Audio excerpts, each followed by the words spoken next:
frankly, that did really well right there. Full self-driving is getting so good that the map data is starting to hurt performance.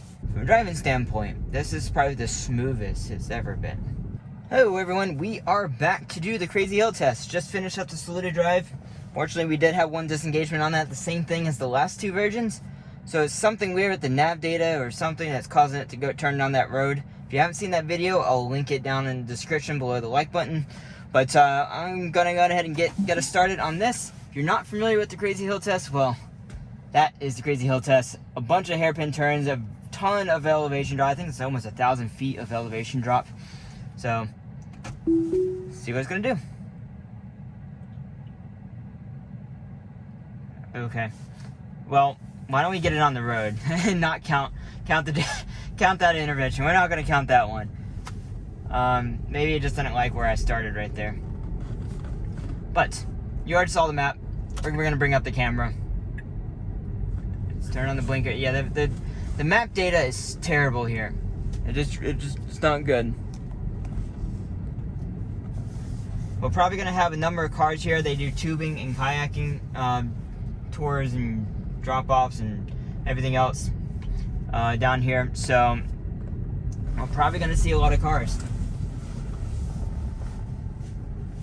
Quite frankly, that did really well right there. That passing those two cars, no hesitancy. It as fast or maybe even a little bit faster than I would have gone through there with those cars. It's good. I thought it did great. I wasn't actually looking at the screen how close it got, but I think that felt really good from a driver standpoint, like not too close. Now, as you can see, it has the wrong speed limit on this road. This road obviously is not 45 mile an hour.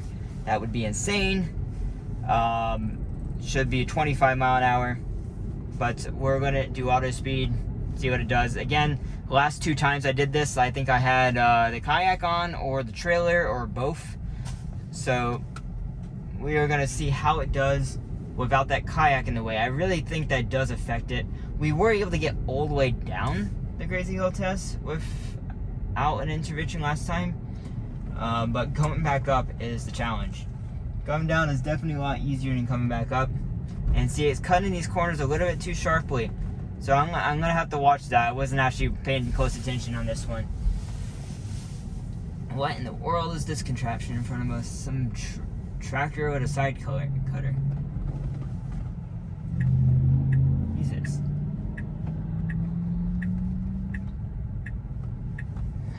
Decided to turn on the blinker. Okay.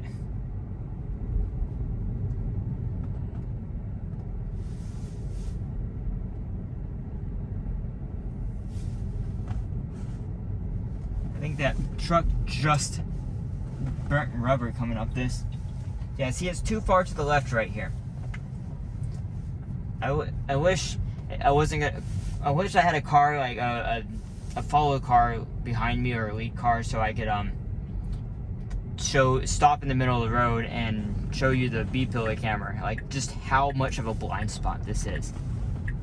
Like sometimes even my wide angle fisheye lens cannot see coming up this road.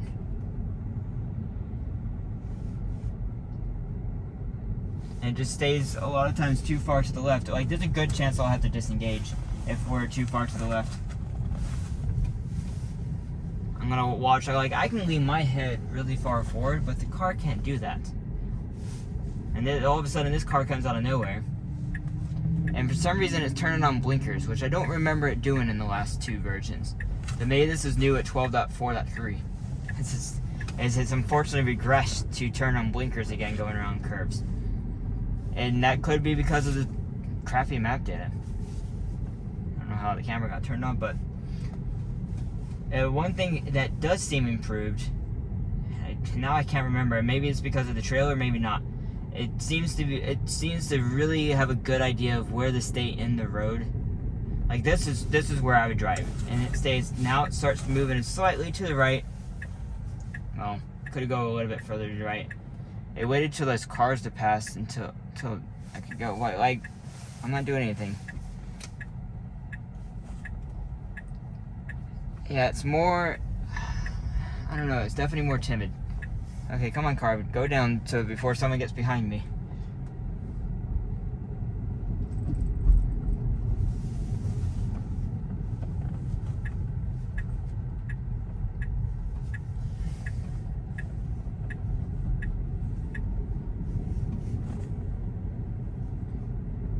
attention monitoring unavailable. I think it's because I lean my head really far forward. I noticed that. So if you put your head really far forward below the camera, it almost automatically disables the attention monitoring. Makes you have to put your hand on the wheel.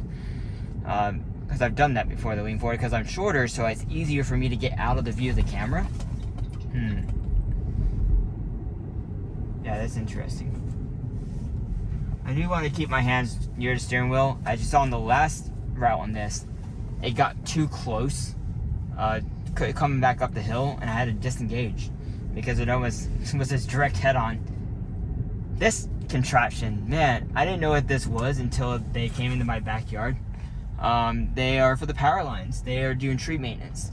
There's a long pole that has an insulated pole on it, so if it accidentally hit the line, that it's not going to like arc.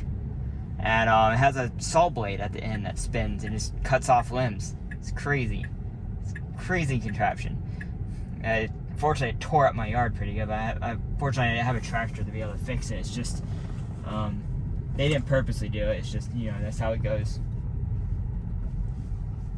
How it goes with that machinery. And then they have a right of way to the power lines that go through my yard, so fortunately, that's just the way it's gonna be. But yeah, otherwise, I mean, what it needs to do is it needs to stay further right. Like one day, I'm gonna nearly head on someone because it's not staying far enough to the right. And if I ever did this for funsies, just to go down to the lake or something, or to the river, then I'd probably disengage to train it. I really should now, to be honest. But this is this full stress test, trying to let it go as far as possible without me interfering with it. So that's the whole point of this test, the Crazy Hill test, is to just really, really try and make this as hard as possible for the car. This is new, like these blinkers, this is actually really refreshing. This is actually a rather long regression. I haven't had to do blinkers unless I haven't paid attention. Someone correct me that's been watching my videos. Man, I just forgot. This right here, fortunately, is fixed. No, well, come on. As soon as I said it was fixed, it almost messed up again. It would actually try to run up that driveway as if it was the road. Look at this. This is so bad. It's like they've adjusted like the sensitivity of how it reads map data, it seems like. And that's got to be like why it's turning on the blink. They adjusted something how it reads the map data. They had to have done that with the point release, because it never did these blinkers before. Now I didn't do this on 12.4.2, so perhaps that's a regression for 12.4.1. I don't know, but that's sad to see the blinkers come back. But as you can see, the map data is just horrendous. It seems to be fixed here at the bottom, so no, it's still being blinker. Ooh, I don't know if I slipped or what happened right there.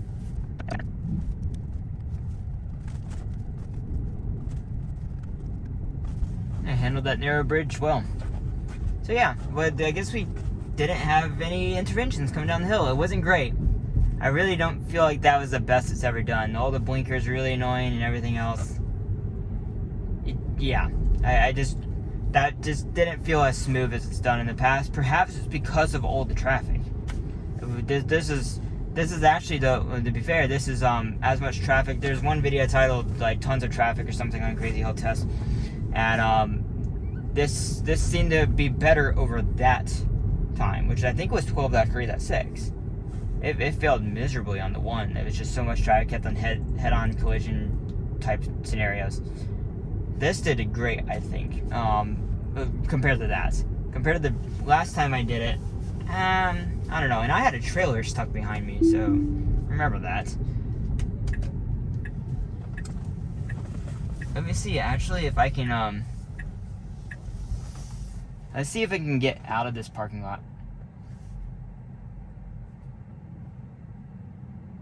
So we did this a couple versions ago, or it's either 12.3.6 or something, but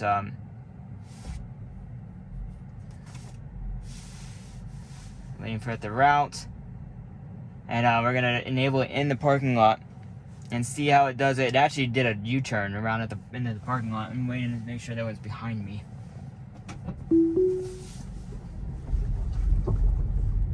And so obviously if I disengage in this, I'm not going to count it because it's not really meant to do this right now. It's a cool experiment just to see, hey, is it going to take a right here? Hey, that's, no, yeah, okay. Let's go. That's great.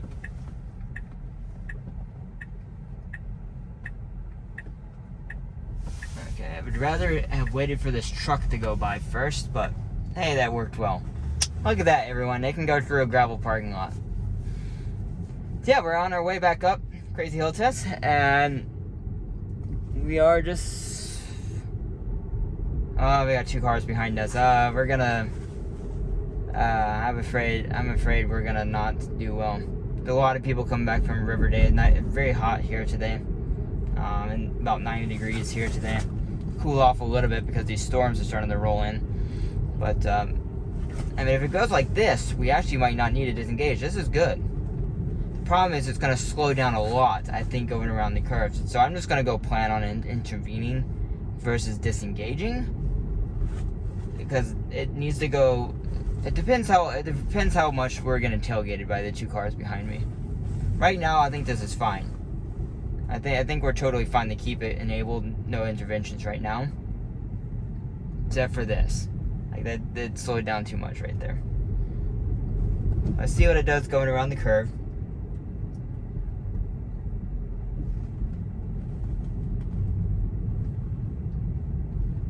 Yeah, so that was good.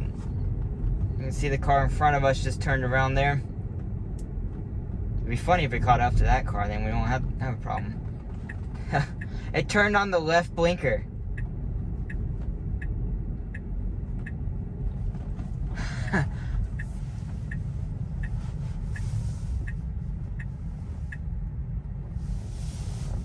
Hopefully they can read the bumper sticker.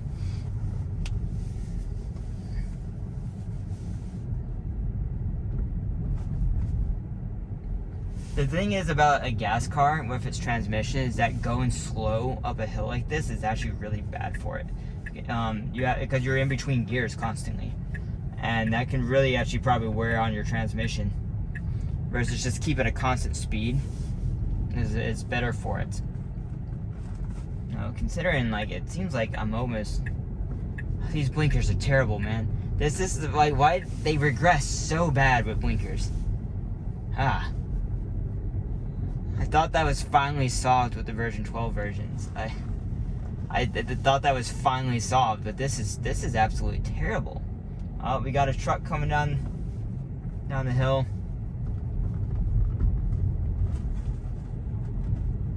And actually, they're not that far behind us. See how that truck stayed on the far right side of its lane? That's what my car needs to do. Hey, I just realized they cut down all this brush right here. That's a big deal, actually, because that makes my car way easier to see over that. That's actually really important. I didn't realize they cut all that brush. That's gonna make it a little bit easier for the car. So in terms of like performance on the way back up, yeah, that's great. Maybe they probably saw my head almost, I think it was this turn right here. It's still too far to the left in my opinion. A little bit too far to the left. It needs to stay further right and then turn a little bit later, and then that would work.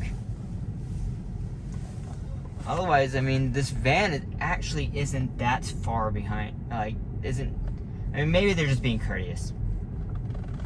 Or maybe they're just going slow because they also don't know how to drive on this road. I don't know. A lot of people outside of this area, or if you're outside of the mountains, I've noticed, just no offense guys, but you can't drive on curvy roads.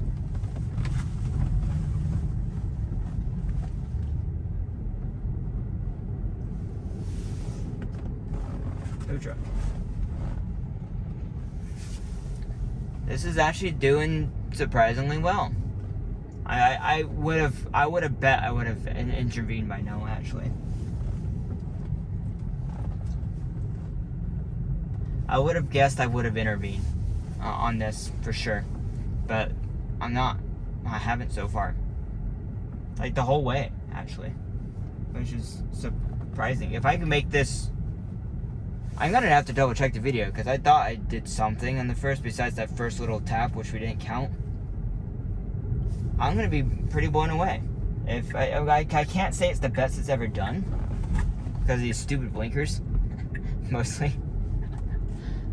It's definitely it's doing much better going uphill, I'd say.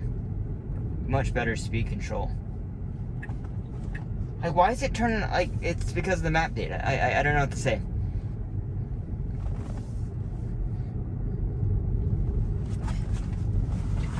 No, stay too far to the left. I mean, right. Even I'm getting mixed up because of these blinkers. If it stays too far to the right on those hairpin turns, it will bottom out. I have done it myself when I first started driving this road. I mean, man. See how this van slows down going up, and then I'm able to get a little bit of space between us? It eventually catches up on me because, you know, my car is a little bit more timid than that is. The van's probably airing the bottom out, I guess. I guess vans have more ground clearance than I do. I don't know. In terms of like getting sick, I mean, I'm not feeling the best, but I get queasy on curvy mountain roads when I'm not the one driving. I've even gotten myself sick driving on curvy mountain roads, so this is normal for me. And so that's if you go to my earlier videos in the playlist down below the like button, and then you'll see that I got very ill on a couple. I was not feeling good, like so much so I just kind of stopped talking and let it time lapse. This is, I mean, I gotta say, I mean, maybe it's because it doesn't have a trailer. That gives it a pretty good benefit. I've definitely noticed having a trailer hurts the car's performance. It didn't used to, but it does now. That shows you how good the car's gotten, that a trailer behind it thinks the car is super close behind, hurts the performance. And we're close enough now. I think, yeah, we're close enough to the top. I'm telling you, this is rather impressive.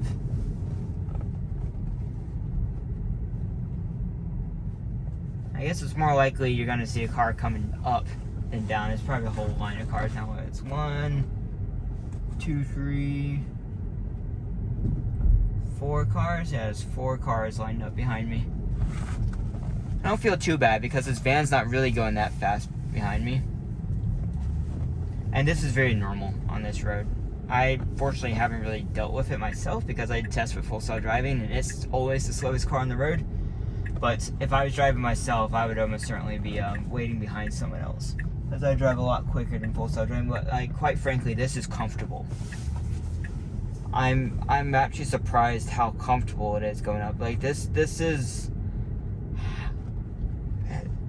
from a driving standpoint, ignore the blinkers.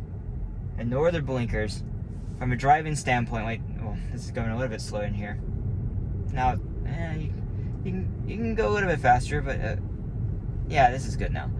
From a driving standpoint, this is probably the smoothest it's ever been. I definitely have to say, from a driving standpoint, it feels the most comfortable it's ever done this. Which is, I'm glad I can say that. It definitely room for improvement. It needs to angle better going around the curves. It needs to stay on the proper side of the road. Some corners, honestly, we just got lucky on. Like, look at this. It's turning the blinker. We're not even, like, come on. I'm gonna, that's it. We're at the end of the destination, guys. So, I'm gonna stop here and we're gonna talk a little bit. All these cars go by.